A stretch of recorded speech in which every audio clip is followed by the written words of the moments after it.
welcome to the Experiential Education Center's Facebook Live event. Thank you for joining us. During our last Facebook Live that we did in September, we talked both about our civic engagement and internship programs. And the purpose of that live event was to give you details on what each of these programs entail. So if you missed it, we did record it and it's actually uploaded to this Facebook page. In tonight's Facebook Live, you'll hear from two Bristol students that actually participated in these programs. I'll ask each student a series of questions that'll walk you through their experience with the service learning class and also internship.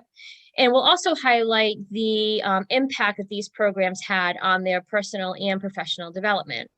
Before we get started, just wanted to start with some introductions. My name is Pam Fournier. I am a coordinator in the Experiential Education Center. Our center is also known as the EEC on campus. In my role, I provide support to both the civic engagement and the internship program. So if there are any students or viewers that would like to learn more about the topics we're going to be discussing tonight, please feel free to reach out to me at the contact information provided at the bottom of each slide. I also wanted to add that if any viewers have questions tonight, you can add that to the chat, and at the end of the presentation, we're happy to answer those. So now I'll hand it over to Sarah. Hello everyone, my name is Sarah Archambault and I'm currently a business administration student here at Bristol. Business is something that I've always really been interested in, and in high school I took an economics and personal finance class, and since then I kind of knew that that was the general path I wanted to pursue in college. So apart from that, I've always just really been interested in the behind the scenes aspects of things, how things work and why they work the way they do. And so with business being kind of at the center of everything, I was instantly drawn to it. And that's kind of what led me to being a business admin student here at Bristol. Mike, and we'll hand it over to you for your intro. Okay, great. My name is Mike Henderson Perry. I'm a liberal arts major here at Bristol. I chose liberal arts because it allows me the freedom to pursue a variety of courses that appeal to my interests. I love that I can learn about the biology and behavior of birds in one semester and then engage in critical discussion about emerging socio-political paradigms the next. Not to mention that both of them count towards my degree.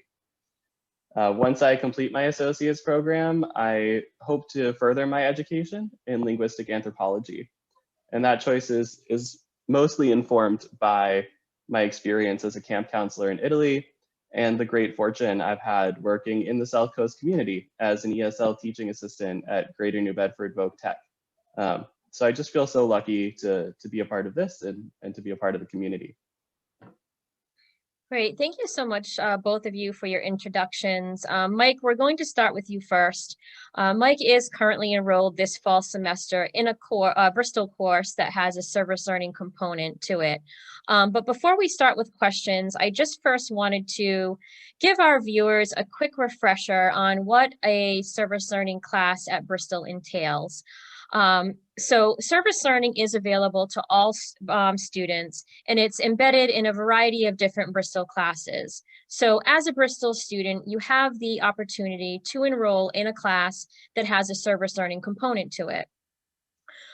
When you enroll in a class like this, it'll give you a chance to gain valuable hands-on experience because you'll end up working on a service project for an actual nonprofit. That project relates to the course content that you're studying and also meets a direct need for that organization or within the local community. So as an example, let's say you decide to enroll in a marketing class that has a service learning component to it. In that marketing class, you would have an assignment to work on that service project. And as I mentioned, that service project does relate to the course content. So in the marketing class, we would pair you up with a nonprofit, and potentially that nonprofit would want to promote their services within the local community.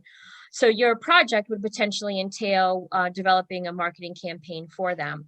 On the pictures of the right, with the picture with the right-hand side of the slide is an actual Bristol student who completed a service learning class. For her service project, she decided to do a paint night. And as a result of doing the paint night, she raised, I believe, a little over $1,000 for the grab and go pantry, food pantry here on campus. So with those examples of defining what a service learning class entails, with that said, I'll now hand it over to Mike. As I mentioned, he did participate this fall semester, or is participating rather, this fall semester in a service learning class. So Mike, would you mind telling viewers what class you're enrolled in and what your service project entails?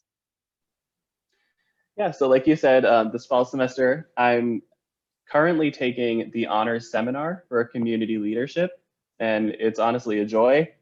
The structure of the course is comprehensive. So there's a hands-on learning component that the student gets to choose, and the in-class work always pertains to that experience. Each homework assignment is designed to help you better understand the real-life experiences that you're having, which I think is really cool. And I couldn't ask for better professors. Erin and Lisa are always prepared to make time for meetings, whether to help figure out an experiential component. So like, what do you want to do for your service learning project? Or just to coach you through the writing process of reflecting on what you're doing in that project. So before I discuss my service learning project, I think it's worth noting that students can explore a plethora of service opportunities. And the professors are prepared to help you find one that pertains to your interests specifically. The only limiting factor is that it has to serve your community. So it's really like the door is wide open. There's so much you could choose to do. So that being said, my service learning project entails, I'm actually working with the Massachusetts Teachers Association, as you can see on this slide, which is a union with the mission of improving the workplace and quality of life of all educational employees. My service role specifically is in the newly formed Teaching Assistant Union at Greater New Bedford Voc Tech. I have the honor of representing my community as co-chairperson of that union. So once again, I just feel really lucky. In my role, I play a major part in reviewing union contracts from other vocational schools in Massachusetts, identifying negotiating team members, scheduling and structuring group meetings, and even verbal union representation at the bargaining table itself. Can you tell viewers in what way this your service project will make a difference with the organization that you're working with, or potentially within the local community? Yeah, so we're still in the earlier stages of union work, so it's hard to say exactly what difference my project will make by the end of this academic year. But if everything goes according to plan, I will have used my learning to increase union participation throughout our unit's population, both in terms of quality and efficacy. And when I mean that, I mean how many people are involved in the union work and how well the union is actually working. A union requires consensus as much as it requires solidarity. And I think those two things are inseparable, but new unions like mine, I think, are prone to relying on the latter. So they're all about solidarity before they actually reach consensus. And I really care about developing the former, the consensus, in a meaningful way. So my goal is to work with my peers to develop a bargaining unit with clear expectations and an equally clear sense of what it's willing to do in the name of meeting those expectations. Knowing what we stand for makes us better at bargaining, which ultimately betters our workplace experience and the educational experience of our students. And using our voice effectively will allow our institutional value to be reflected in our compensation and treatment as employees. So I hope to be making a big difference. And I think that I have the tools to do it thanks to the class. So what connections have you been able to make so far? So what you're doing for your service project, how do you feel it's connected to what you're learning in the class? Well, spoilers ahead for anyone that plans on taking the course. Without going too far into the academia of it, the basic structure of the course tackles the 7 C's of social change, the social change model of leadership, I should say. The 7 C's being consciousness of self, congruence, commitment, collaboration, common purpose, controversy with civility, and citizenship. So in essence, practicing all of those things at the same time can really help a group achieve its imagined and desired changes. So for me, while it's both easy to connect, it's both easy and expected to connect all of the C's to my experiential learning. The most important one was common purpose. Like I said, consensus is invaluable to a union, and in understanding the mechanics of common purpose makes reaching consensus much more possible. If not for my in-class learning, I would not have known how to build common purpose in my union. I just would have known that it was important. So I think that's a really interesting and important difference. And how has your experience impacted your personal and professional development? Well, I can say with confidence that I'm a far more self-assured and self-actualized person because of this experience. I have a better understanding of what it means to be conscious of oneself rather than self-conscious, and to be congruent with one's own values. And being able to apply that knowledge has already been, and I imagine will continue to be valuable in the context of my project, but it's also spurred an independent personal growth that I'm really proud of. Being aware of what you expect from yourself and whether or not you're meeting those expectations is a really powerful tool. My favorite thing about that kind of growth is how it follows you. It's good to know that because of the learning I've done in this course, I'll be a better and more dependable teammate in my future work. And what transferable skills, sometimes we refer to transferable skills as soft skills, so things like communication, teamwork, leadership. What skills do you feel like you've developed so far, and how have you been applying them? Well, critical thinking is definitely the most likely skill you're going to acquire in this course. My favorite skill to have learned from this class came from an impromptu role-playing activity our professor engaged us in to better understand controversy with civility, one of those C's that I was talking about. So it sounds simple, but it's rare that we're effectively listening to each other in our day-to-day. And I really appreciated my professor, Lisa, giving me the opportunity to practice active listening. Unions deal with some pretty high stakes and serious situations. And she allowed me to practice active listening in the context of a theoretical union member that felt unrepresented within the bargaining unit, which was daunting, but I'm grateful to have practiced making people feel heard when the stakes are high. That unexpected skill aside, this course has a lot to offer, like I said, anyone that's trying to further their capacity for critical thinking. The topics in the text that you read really expect you to do some critical reflection, and the writing assignments encourage a lot of critical inquiry, so asking the right questions. The course moves faster than the union work progresses for me, so I haven't had a ton of opportunities to actively listen to my union teammates yet, but I anticipate that it will be an invaluable skill as we get closer to negotiations and people are more tuned in to their wants and needs. Yeah, and that's a good point that you make, Mike, about when you mentioned active listening and critical thinking, and when we hear them, they do sound simple. But as you mentioned, when we actually try to put them into practice, it can be a bit more challenging, right? And that's why skills like these are so valuable in the workplace. I was also happy that you mentioned that your service learning instructor had you engage in an activity that increased your active listening. So having the opportunity to develop skills like this is what's going to help you stand out to a potential employer someday. A question we often get asked is, if taking a class with a service learning component is more difficult or more work, what would you say to your peers? I would say it depends on what kind of work you expect and how much you enjoy the service learning experience that you've chosen. My experience with the course has been one of quality over quantity. So what I mean when I say that is it's not about how many paragraphs you're writing or how many page numbers you've reached. It's more about experiential authenticity. So putting thought into your reflections about your experiences. And if you do that, I don't think you'll feel overworked. I think it's my personal opinion also that volunteerism and community service are rewarding enough to warrant some extra work anyway. So I recommend it. And before we hand it over to Sarah, who would talk about her experience, what would you say to your peers that are trying to decide if they should enroll in a class here at Bristol with a service learning component to it? I would say go for it. It's not often that someone has an opportunity to apply their learning in an experiential context, at least at the same time, to be learning and to be experiencing.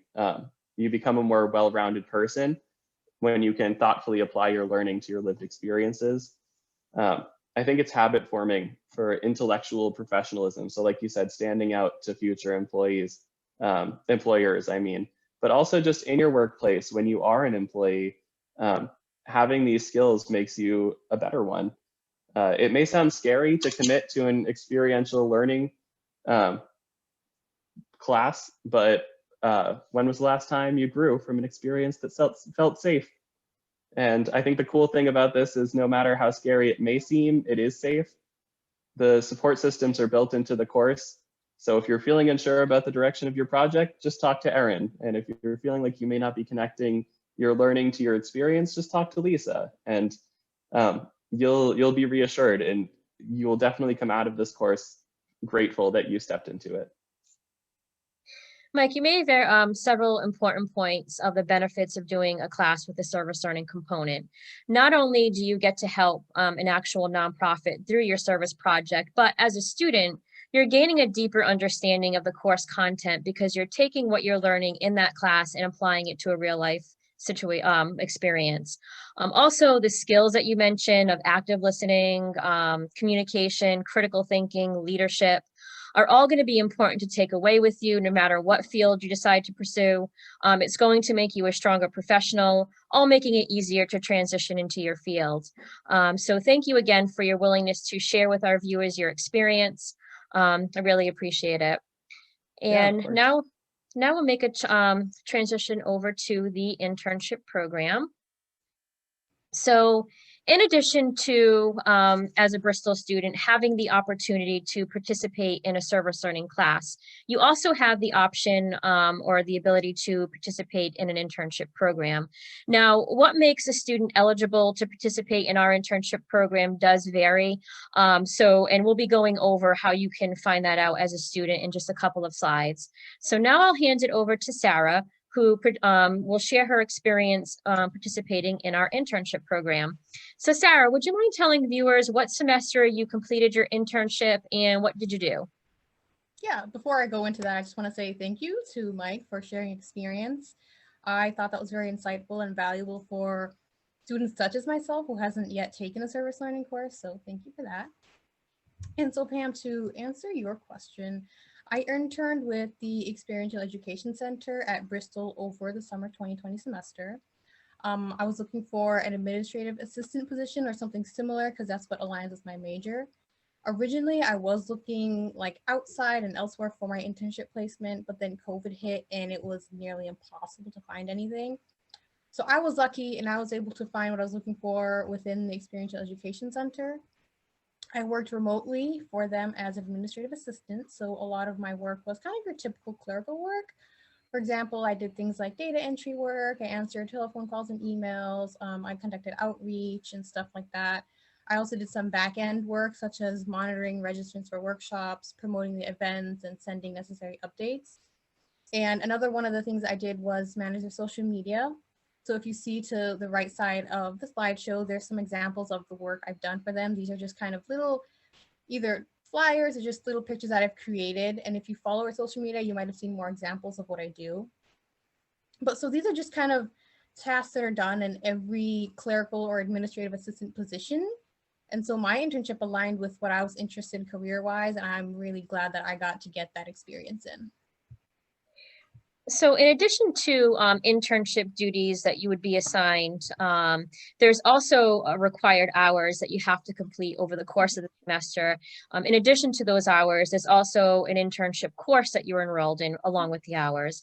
So Sarah, can you talk a little bit about what the required hours are? How did it break down for you per week over the summer? And what did the internship course portion entail? Of course. So while students are interning at or completing the internship at Bristol, they're required to work 120 hours total over the course of their semester. And the way that their hours are broken down depends on what semester they are doing the internship in. So for example, I mentioned that I did mine in the summer semester, which is only about 11 weeks. So I was doing about 11 hours a week. But if you're a student that's completing your internship in the fall semester, you could get away with doing less hours. The fall semester is 15 weeks, so you can get away with doing about 8 hours a week, and you will still meet your 120-hour requirement by the end. So it really is up to that, and your schedule is flexible. For me, that's what I liked, was that I could change my hours depending on what I needed, as long as I was meeting my weekly hour count. And as for the class portion was pretty light. We were assigned just like a reading every week. We had a weekly reflection journal and just a couple of assignments. They were all pretty short, pretty easy to complete, and they worked up pretty fast. Because with an internship, I think the focus is mostly on the work you're doing at your internship placement, and so the class portion is really kind of just supplemental to that. And how did you feel? Was it manageable? How did you balance these hours that you had to do along with your other classes and other responsibilities that you had? Personally, I found it very manageable. I was a full-time student during the summer, and on top of that, I had my own personal responsibilities. And as I mentioned, I was working 11 hours, but 11 hours honestly is that much. That was like, I could complete that in 2 to 3 days, and then I had the rest of the week to do my other work. And as I mentioned, your schedule will be flexible. You can change your hours depending on what you need. You just have to make sure that you are meeting your hour requirement. How do you feel this internship has prepared you for your field of interest, and what impact did the class portion have on your professional development? So my internship experience gave me the first-hand of experience of what it's like to work in my field, and it kind of helped me confirm my career choice. Working in my field allowed me to see how well I perform there, if I like working there, and my overall career fitness. So I got an introduction to the type of work that's done. So now when I go to pursue similar jobs, I know what to expect and I know how well I can do those jobs. And the class portion was really insightful. I had to complete just small assignments like self-assessments, personality assessments, and occupational research, among some other things.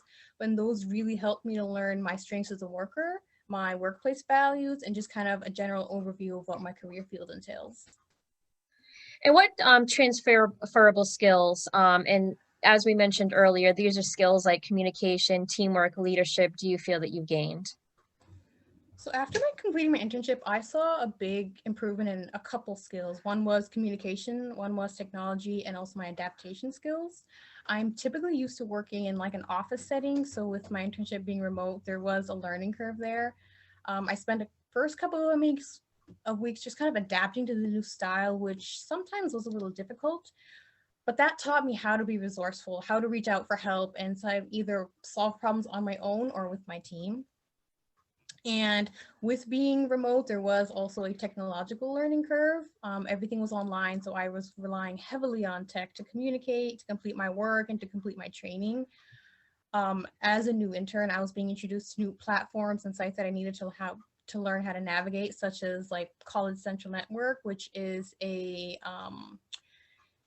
it's a platform for recruitment and career preparation. So it's full of like job opportunities and developmental resources. But this was a site that I needed to learn how to navigate on the admin side. I had a student account, so I was kind of familiar with it, but with the admin side, there's so much more to it, so many more options that I had, and I had to learn how to pull reports, how to like analyze the data and put those into new reports to send out to my team. So for things like that, it was definitely a learning curve. I had to do all my training and shadowing sessions over like Zoom or Microsoft Teams, but that was definitely, all that exposure definitely built up my skills technologically. And lastly, and this is where I think I saw my biggest gain, was in my communication skills. I was using communication skills every single day, whether it was by sending emails or answering phone calls. Over my internship, I had to conduct outreach. So I was calling a lot of students and talking to them, informing them about our programs and just answering questions. So that gave me tons of experience. And then apart from that, I was also just attending meetings, weekly meetings where I updated the staff on where I was and what I was doing. But in general, I just sent a lot of emails because with working remote, I think it's super important to keep an open line of communication. So all of that, which is something I think I wouldn't have necessarily done in a physical office space, it gave me tons of practice for my communication skills. Yeah, thank you for mentioning what you gained from a remote internship. COVID really has affected the way that we interact with one another. We've had to adjust to this new way of communicating and working together. So as you mentioned, there's a lot to gain from a remote internship, especially in this current environment, and potentially with the way our work could be impacted in the future. So I would encourage any students that are potentially interested in doing a spring internship. If you have a hard time finding an internship that's on site, I would encourage to explore doing something remote. And that's actually something that the EEC staff can help you with. Sarah, could you tell us why students should consider doing an internship while still here at Bristol before moving on to a four-year institution or before graduating? Of course. So one of the valuable benefits of completing an internship is determining career fit. I would advise students to complete an internship at Bristol first before moving on to a four-year institution, just to ensure that they are in the right field of study and work. Completing an internship will allow students to know for sure if they want to continue down the chosen path or if they want to switch to another career path. It would save students a lot of time and money if they figure this out early on. So in like your first 2 years at a community college, because the last thing you want is to be at a university in your junior or your senior year and then realize that this really isn't the path that I want to pursue. And then you have to start back from the beginning. And I think I've had personal experiences or just known people who have had problems like this. For example, I had a cousin who she was pursuing one field, and after an internship, she realized this is not the field I want. And she completely switched. She went from like being in the medical field to going into business. So from just by seeing that, I was like, I need to do an internship and just early on determine what I want to do and if this is actually where I can see myself working in the future. And for any students that are viewing tonight that may already be working in their field of study, can you share with us why it still might be valuable for those students to do an internship? Yeah, so I mean, for myself, I was kind of working in my field, but even then, it was very valuable to complete an internship. So for students who are already working in their field, doing an internship will allow them to broaden their horizons, because when students use current employment for their internship placement, they still have to take on additional tasks and more responsibilities to ensure that they're still growing professionally. Taking on these new tasks that are sometimes harder and more challenging just gives them the opportunity to grow as a worker and to develop new skills or just strengthen their old skills. So that's definitely something I would say, that even if you are working in your field, still do an internship, take on these new tasks and grow as a professional. Yeah, and we've actually had several Bristol students who've used current employment for internship credit. And often the feedback that we do hear, and similar to what you mentioned, Sarah, is that as a result of using their current job for an internship, is that they were able to increase their responsibility, which helped with their professional development, and just gained gut exposure to different aspects of their job. Can you also share how the EEC staff can help a student prepare for their internship? Yeah, so the EEC staff will work with students on an individual basis to help them out with really anything they need. So whether that be updating or creating a resume, conducting mock interviews, or just learning how to efficiently look for an internship, the staff will be there every step of the way. And I think those are some of the things that helped me succeed, was just recognizing and utilizing them as a resource and going to them for guidance and for help. I sat with them to review my resume. I went over like interview basics with them, and I learned how to look efficiently for an internship, which includes these little tips and tricks of just adding keywords or doing certain things where it'll help you find what you're looking for. But in addition to that, the EE staff are there to help you even after you complete your internship. So once you've done it, they will help you add that internship experience to your to your resume. And even after that, they'll always be there as a resource in case you need any guidance. Yeah, and one thing I wanted to know when we were talking about if there are any students that are interested in using current employment for internship, please feel free to reach out to me and I can go over that with you and what it would take to qualify. So Mike, would you also like to add how the EEC staff can help students prepare for their service learning class and service project? Yeah, I mean, I'd like to echo everything Sarah said. It sounds like she really covered how useful the EEC staff can be. I would say if you're a student that's thinking about an experiential education experience, like course at Bristol or an internship program, if you're considering any of this, the EEC staff are the people to talk to. I think it's important to go find them and find out how they can help you specifically. Because like Sarah said, it's an individualized process, and what you might need might be different than what other people need. And the cool thing about the EEC staff is that they're prepared for that situation, and they're prepared to help you. Oh, thank you both for that. I appreciate it. And so, Sarah, is there anything else that you would like to tell us about your internship your experience with the internship program? Yeah, I mean, honestly, I just see it as a win-win situation because I gained academic credit while also getting work experience that can boost my resume. And I think that people should just know that there's absolutely nothing to lose by taking advantage of experiential learning, whether that be through an internship or with a service learning course. Both methods will provide them with this hands-on experience and a bunch of other benefits, as we mentioned, such as developing soft skills. And also, I think you just learn more with experiential learning because you're more actively involved in the learning process and you're applying it to your everyday life. It's also very hands-on. So for hands-on learners such as myself, it's just the perfect way to learn. And how about you, Mike? Is there anything that you'd like to add about your experience with service learning?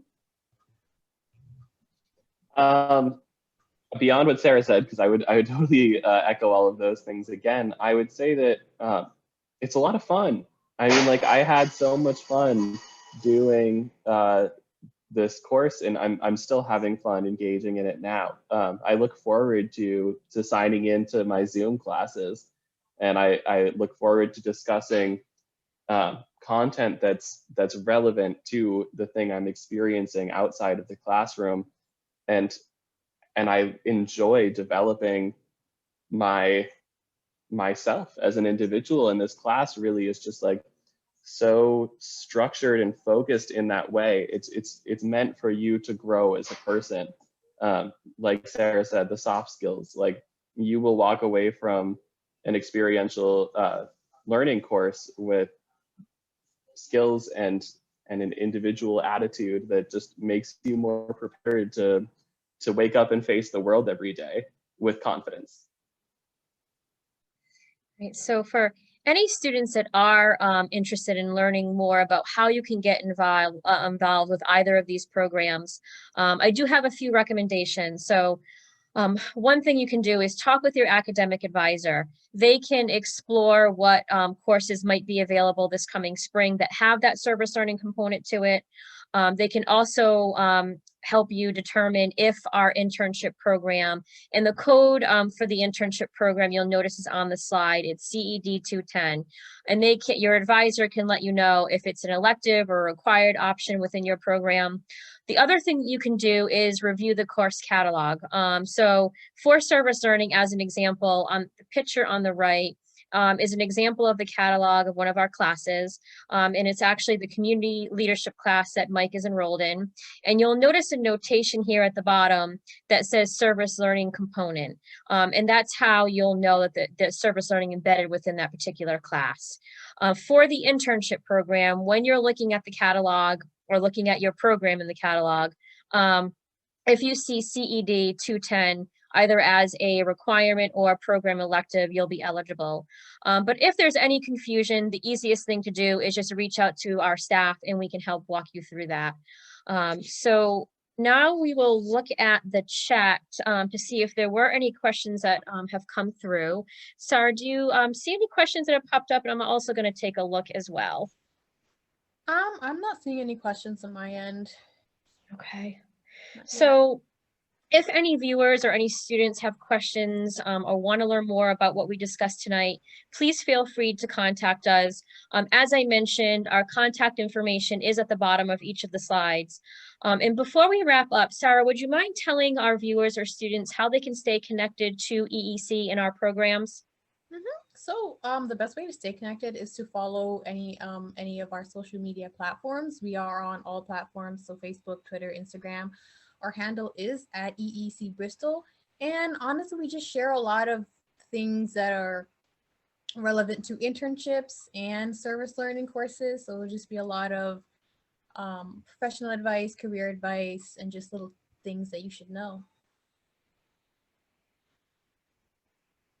Great. So I want to thank both of you again for your time and willingness to share your experience. I'm sure our viewers have a better understanding in the value and why it's important to participate in opportunities like this at Bristol. I also wanted to mention that we did record this live session tonight, so it will be available on our Facebook page. And thank you, everyone, and I hope you have a good night.